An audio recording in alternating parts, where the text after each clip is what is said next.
루비 컴포라디에요.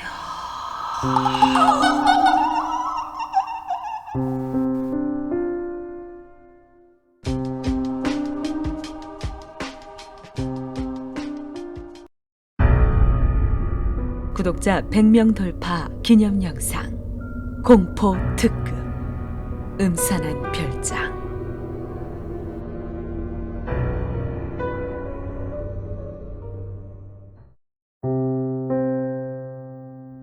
설악산에서 만난 여인. 종필이는 산을 무척 좋아했다.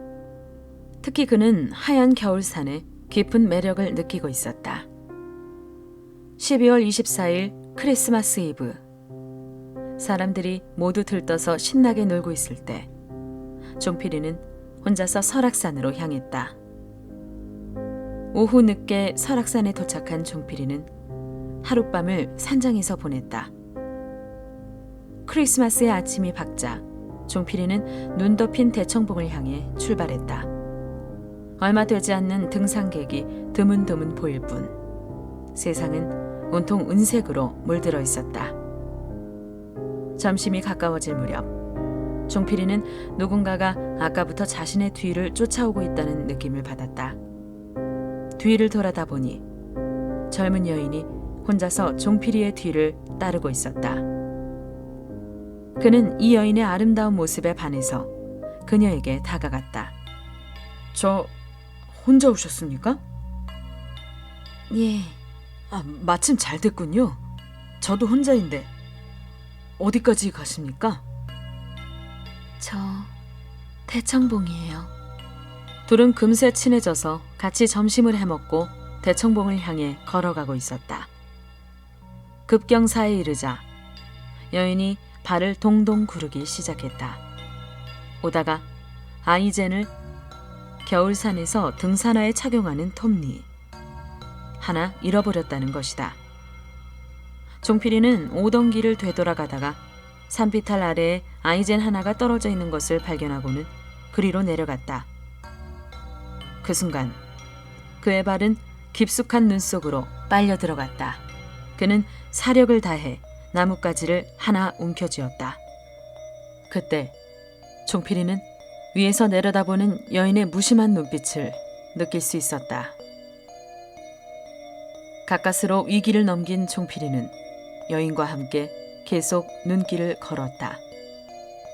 대청봉은 여전히 멀리서 두 사람을 향해 손짓하고 있었다.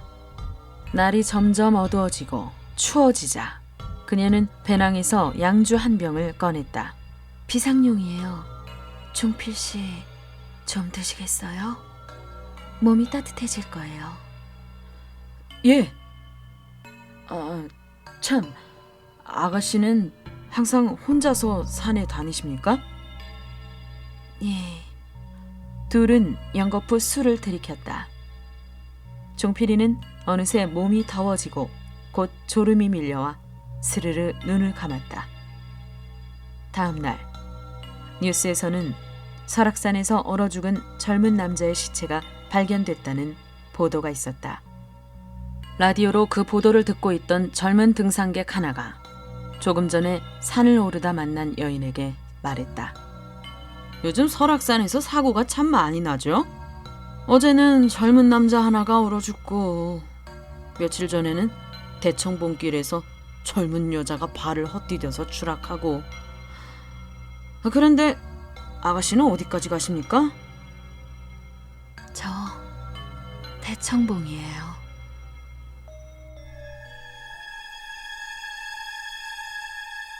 불타는 방. 한 택시 운전사가 하얀 소복을 입은 젊은 여자 손님을 태우고 밤늦은 시간 한적한 시골길을 달리고 있었다. 운전사는 이상한 기분이 들었지만 손님이라서 묵묵히 목적지를 향해 달렸다. 얼마쯤 지나서 택시는 커다란 한옥 앞에서 멈춰섰다. 여인은 들어가서 돈을 가지고 오겠다며 집으로 들어갔다. 그러나 10분이 지나도 그 여인은 나오지 않았다. 답답해진 운전사는 직접 그 집으로 들어갔다. 아무리 불러도 안에서는 대답이 없었다. 할 수 없이 그는 현관문을 열고 안으로 들어섰다. 마치 아무도 살고 있지 않은 것 같았다. 둘러보던 운전사의 눈에 커다란 방이 들어왔다. 무언가 이상한 기분이 들어 운전사는 창호지에 구멍을 뚫고 안을 들여다보았다. 그런데 방 안이 마치 불이 난 것처럼 온통 빨간 것이었다. 택시를 몰고 내려가다가 그는 가게에 들러 그 집에 대해 물어보았다. 아저씨, 저기 위에 있는 한옥에 불이 난 것 같아요. 댁도 보았나 보구려. 뭐려? 그 집에는 아무도 살지 않는다오. 3년 전에 젊은 부부가 살았는데 하루는 강도가 들어서 부부가 모두 죽었다오.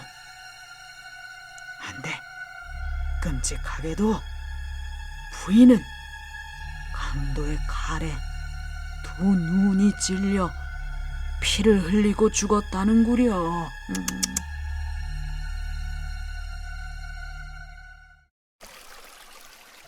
귀신이 된 동식이. 동식이는 조그만 개울을 2번 건너 멀리 떨어져 있는 중학교에 다녔다. 매일 밤늦게까지 공부를 하고 어두운 시골길을 1시간이나 걸어서 집으로 돌아오곤 했다. 동식이가 공부에 지친 몸을 이끌고 집으로 돌아오던 어느 날이었다. 그날은 보름달이 떠서 밤길이 아주 환했다. 그런데 첫 번째 개울 앞에서 한 소녀가 울고 있는 모습이 눈에 띄었다. 왜? 이 밤중에 왜 여기서 울고 있니? 저 끝이 우리 집인데 지금 다리를 다쳐서 걸을 수가 없어요. 동식이는 안 됐다는 생각이 들어서 소녀를 등에 업고 개울을 건너기 시작했다. 오빠는 중학생이에요? 너는? 난 국민학교 2학년이에요. 오빠, 여자친구 있어요? 한 동네에 사는 소꿉친구가 하나 있어. 오빠네 집은 여기서 멀어요? 그래. 한 번 더 개울을 건너서 가야 돼. 동식이는 부지런히 걸어서 2번째 개울에 다다랐다. 꼬마야, 자니? 대답이 없어서 동식이는 자겠지 생각하고 개울을 건너기 시작했다. 동식이는 무심코 아래를 내려다보고는 깜짝 놀라고 말았다. 달빛을 받아 개울물에 비춰줘야 할 자신과 아이의 모습이 없었기 때문이다. 그는 얼른 뒤를 돌아보았다. 아이는 정말 곱게 잠이 들어 있었다. 순간 동식이는 어렸을 적 할아버지께서 해주신 말씀이 떠올랐다. 동식아, 귀신 질문에 3번 대답을 하면 그 사람도 귀신이 된단다.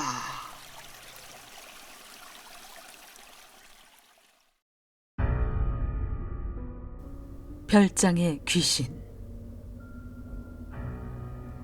허름한 남자 하나가 초상집에 가려고 시골 버스를 기다리고 있었다. 비바람이 몰아치는 어두운 밤. 몇 시간이나 기다린 끝에 버스가 왔는데 차 안에는 사람은 하나도 없고 하얀 해골들만 이리저리 굴러다녔다. 그런데 더욱 섬뜩한 것은 운전사가 하얀 소복을 입은 여자였다. 버스가 한참 달려 어느 산골짜기 같은 곳에 이르렀을 때 갑자기 운전하던 여자가 아무 말도 없이 내려가 버리는 것이었다. 아무리 기다려도 운전사가 돌아오지 않자 그는 내려서 밤길을 걸었는데 그만 길을 잃어버렸다. 몇 시간을 헤매던 끝에 산속에 있는 어느 별장을 발견하게 됐다. 그 별장으로 들어선 그는 깜짝 놀랐다. 밤에 오는 전화는 받지 마시오라고 적힌 벽의 글씨가 마치 피로 쓴 듯이 보였기 때문이다. 이날 밤 그가 거실에서 차를 마시고 있는데 갑자기 전화 벨소리가 요란하게 울렸다. 처음에는 받지 않았으나 자꾸 걸려오니 호기심이 발동해 수화기를 들었더니 어떤 여자가 저는 손가락에 피가 난 귀신인데요. 지금 그 별장으로 가고 있어요. 하고 아주 가냘프고 떨리는 음성으로 말하는 것이었다. 그는 장난 전화인 것 같아 금방 끊어버렸다. 창밖으로는 추적추적 내리는 빗소리 사이로 간간히 짐승들의 울음소리가 들려왔다. 조금 있으니까 또 전화가 왔다. 저는 손가락에 피가 난 귀신인데요. 지금 그 별장으로 가고 있어요. 그는 오싹 소름이 돋아 또 금방 끊어버렸다. 어디서 그 여자의 흐느끼는 듯한 목소리가 들려오는 것 같았다. 멀리서 들리던 산짐승들의 울음소리가 점점 가까워오고 있었고 천정에서는 야웅 하는 고양이들의 울음소리도 들려왔다. 그는 안절부절 못하며 겁에 질려 이리저리 서성거렸다. 또 몇 분 후 전화벨 소리가 요란하게 울렸다. 그는 수화기를 조용히 들었다. 저는 손가락에 피가 난 귀신인데요. 지금 그 별장으로 가고 있어요. 이 말만 하고 딱 끊어졌다. 갑자기 등골이 오싹해진 그는 부엌에서 가장 큰 식칼을 들고 나와 현관으로 살그머니 가서 문을 덜컥 열었다. 그러나 산짐승과 부엉이 소리만 들릴 뿐 아무도 없었다. 그런데 1분쯤 지나자 똑똑 문을 두드리는 소리가 났다. 그는 식칼을 들고 조심조심 문을 열었다. 문 앞에서 피에 흠뻑 젖은 그 버스 운전사가 머리카락을 길게 풀어헤친 채 피가 난 손가락을 들어 보이며 남자에게 말했다. 저 데일밴드 좀 빌려주세요.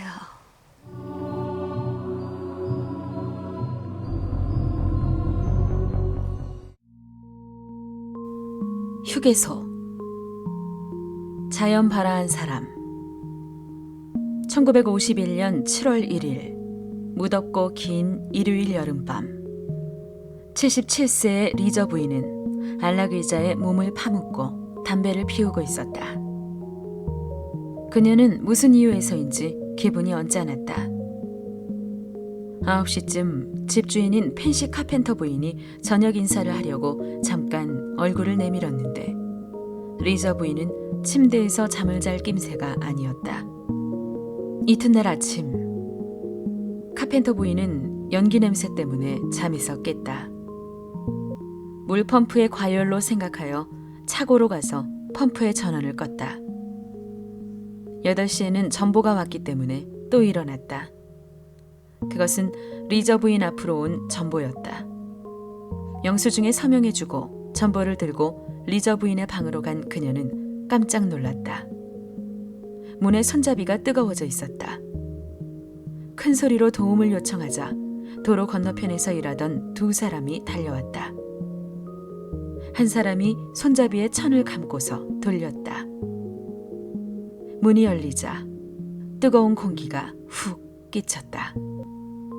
그러나 방 안은 비어있는 것 같았고 화재가 일어난 것 같지는 않았다. 세 사람은 안락 의자 위에 남아있는 거무스름한 재에 시선이 멈추었다. 의자에는 몇 개의 스프링이 남아있을 뿐이었다. 그 한가운데에는 인간의 두개골이 검게 타서 야구공만한 크기로 되어 있었다. 척추뼈에는 간장 찌꺼기가 붙어 있었고 비단 슬리퍼 안에는 발끝이 남아 있었으며 발목까지 완전히 타 있었다. 리저 부인은 사람의 자연 발화라는 이해하기 어려운 현상의 제물이 된 것이다. 자연 발화는 아직건 미스테리로 남아있지만 해리슨이란 사람은 마음의 기교 상태라고 생각한다. 마음이 육체에 어떤 영향을 미치면 거기에 큰 전하가 축적되어 불이 난다는 것이다.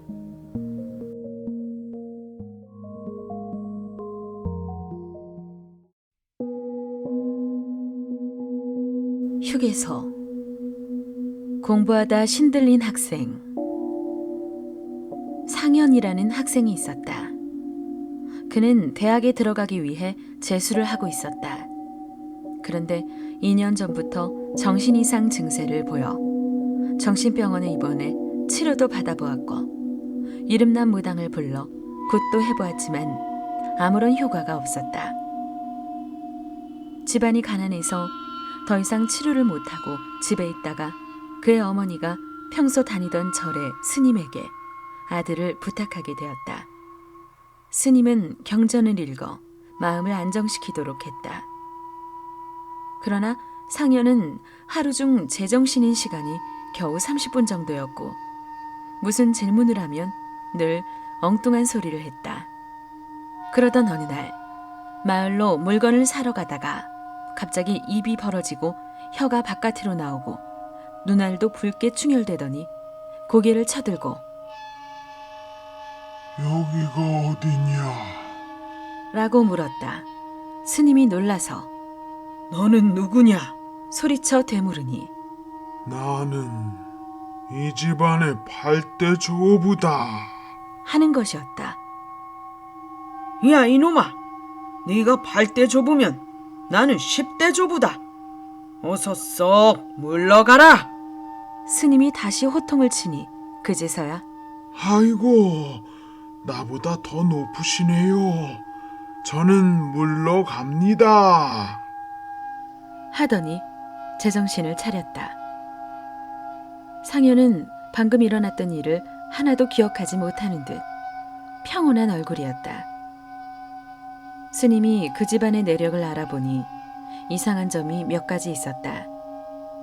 상현의 큰형은 몇 년 전 교사로 근무하다가 갑자기 정신 이상 증세를 보여 행방불명되었고 어머니는 자다가 한밤중에 몸이 뜨거워져 산을 한 바퀴 돌고 와야 다시 잠을 청할 수 있었다. 아버지는 보통 사람보다 열기 띈 눈을 가지고 있었다.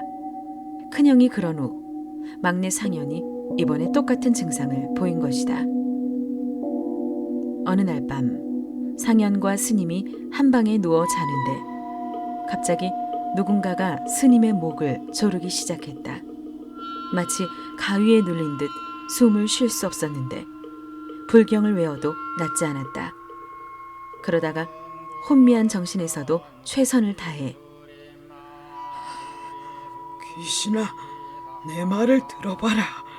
네가 저 학생에게 무슨 원한이 있어 이러는지 모르지만 사람을 죽이는 것은 옳지 않다.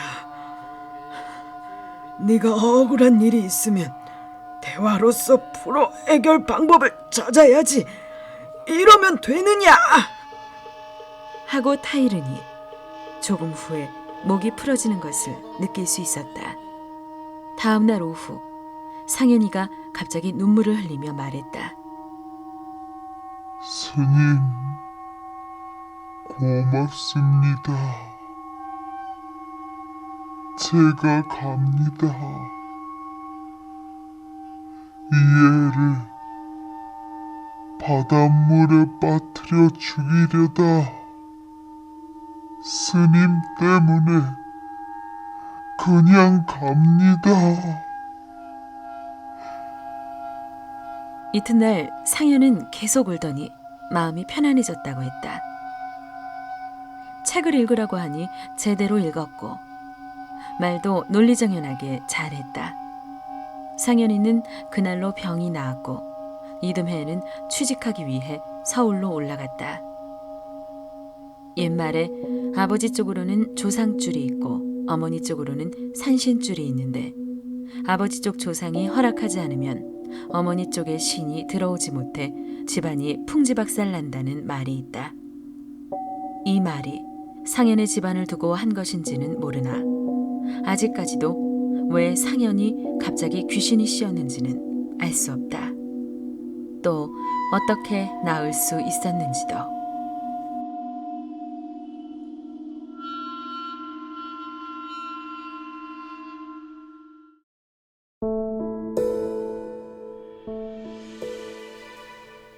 아가야, 열량 벌러 가자. 조선 말 철종 때 강원도의 어느 두메 산골에는 이상한 이야기가 사람들 사이에서 떠돌고 있었다.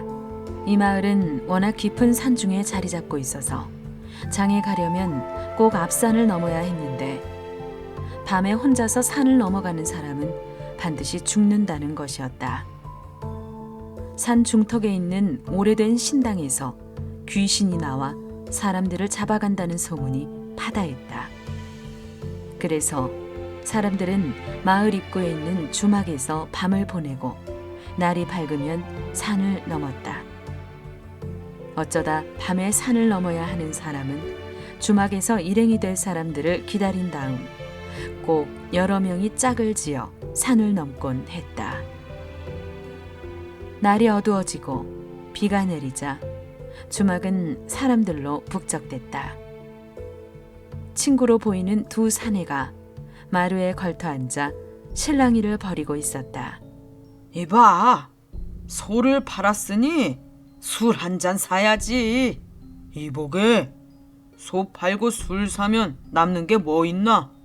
어허, 그러지 말고 한 잔 사게. 좋아, 정 그렇다면 나와 내기를 하나 하세. 내기? 좋지. 내기라면 내 자신 있네. 자네가 저 앞산에 있는 신당까지 혼자서 갔다 오면 내가 술값으로 열량을 내놓지. 단 그곳에 갔다 왔다는 것을 증명하기 위해 반드시 신당에 있는 물건 하나를 가져와야 하네. 그런 소리 말게. 다른 거라면 몰라도 그건 실례. 내 목숨이 뭐 10개라도 되는 줄 아나? 이때 하얀 소복을 곱게 차려입은 젊은 여인이 등에 어린 아기를 업고 주막에 들어섰다. 아기는 배가 고픈지 앙앙 울고 있었다. 아주머니, 아기가 하루 종일 먹지 못해서 그러는데 먹을 것 좀 주세요. 거지에게 줄 건 없어. 먹고 싶으면 돈을 내, 돈을. 주막집 여자는 냉정하게 거절했다. 그런데 여인은 두 사내가 주고받는 이야기를 유심히 듣고 있더니 자기가 그곳에 갔다 오겠다고 했다. 사내들은 젊은 여자 혼자서는 위험하다고 굳고 말렸지만 여인은 돈이 필요하다고 하면서 산에 오르려고 했다. 좋소. 그렇다면 혹시 무슨 일이 일어날지 모르니 이것을 몸에 지니고 가시오. 한 사내가 기둥에 걸려있던 낫을 여인에게 건네주었다. 아가야, 열량 벌러 가자. 여인은 등 뒤에 우는 아기를 달래면서 이렇게 말하고는 주막을 나섰다. 그녀는 드디어 신당에 도착해 안으로 들어갔다. 신당 구석에는 누가 켜놓았는지 초가 희미하게 타고 있었다. 촛불에 비친 무시무시한 벽화가 그녀의 머리털을 곤두서게 했다. 옳지, 저걸 가지고 가면 되겠구나. 여인은 초가 꽂혀있는 촛대를 잡으려고 손을 뻗었다. 그 순간 뒤에서 누군가가 여인의 머리칼을 와락 쥐었다. 그녀는 너무나 놀라서 들고 있던 낫으로 허공을 수없이 갈랐다. 그리고는 뒤도 돌아보지 않고 쏜살같이 산을 뛰어 내려왔다. 주막에 도착한 여인은 사내들에게 촛대를 보이며 손을 내밀었다. 사내들은 열량을 땅에 던지고 주막을 뛰쳐나와 도망가 버렸다. 그녀는 이상한 느낌에 뒤를 돌아보았다. 아기를 쌌던 강보는 온통 붉은색으로 물들어 있었고 끔찍하게도 등에는 목이 없는 아기가 두 손으로 엄마의 허리를 꼭 껴안고 있었다. 그 이후로 여인은 미쳐서 그 산을 헤매 다녔으며 지금도 달이 없는 밤이면 그 산에서는 아기 울음소리와 함께 처절한 여인의 음성이 들린다고 한다. 아가야, 열량 벌러 가자. 열량 벌러 가자.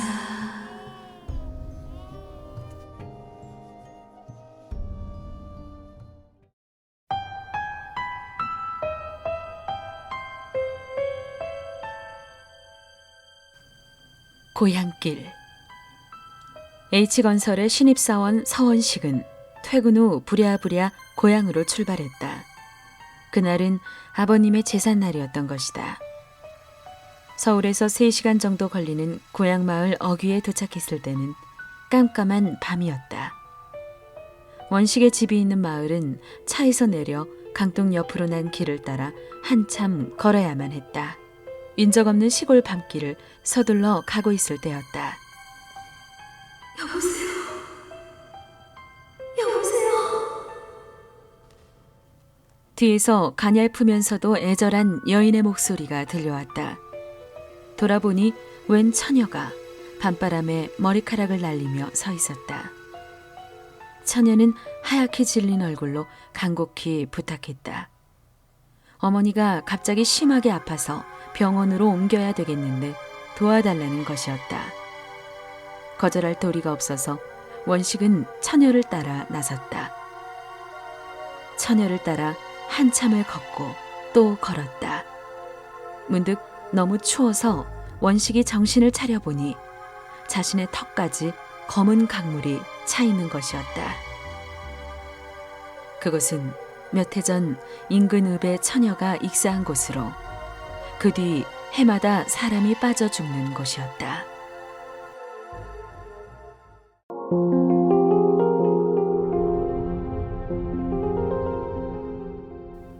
갈매기 고기. 어느 고기잡이 부부가 폭풍에 어선이 난파돼 한 무인도에 표류했다. 원래 몸이 허약했던 남편은 날이 갈수록 병색이 완연해 마침내 두 눈을 실명하고 말았다. 장님이 된 남편은 자꾸 야위어 가다가 하늘에서 끼룩거리며 우는 갈매기 소리를 듣고는 죽기 전에 마지막으로 저 갈매기 고기가 먹고 싶다고 했다. 극진히 간호하던 아내는 어쩌면 남편의 마지막 소원이 될지도 모를 갈매기 고기를 구하기 위해 온 섬을 돌아다녔다. 얼마 후 남편은 아내가 갖다 준 갈매기 고기를 맛있게 먹었다. 갈매기 고기가 맛있어 더 먹고 싶다고 하자 아내는 계속 먹였다. 남편의 건강은 나날이 좋아졌다. 그러던 어느 날 지나가던 원양어선이 우연히 그들을 발견했는데 안못 보는 남편은 살아있었고 이미 죽은 아내는 섬에 묻어주었다. 몇 년 후 수술을 받은 남편은 시력을 회복했다. 그러나 섬에서 아내의 임종을 지켜보지 못해 늘 슬픔과 술에 잠겨있을 무렵 한 외진 바닷가로 여행을 가게 되었다. 그 바닷가에는 갈매기 고깃집이라는 식당이 있었는데 그는 무인도에 표류해 있을 때 그 갈매기 고기 맛을 잊지 못해 한 접시 시켜 먹었다. 그런데 고기 맛을 본 그는 두 눈에서 피눈물을 흘리면서 바닷속으로 뛰어들어 자살해버렸다. 무인도에서 먹은 고기 맛과 달랐던 것이다. 그러니까 남편을 살리기 위해 아내는 자기 허벅지 살을 베어 남편에게 먹여주고 자신은 피를 흘리면서 서서히 죽어갔던 것이다.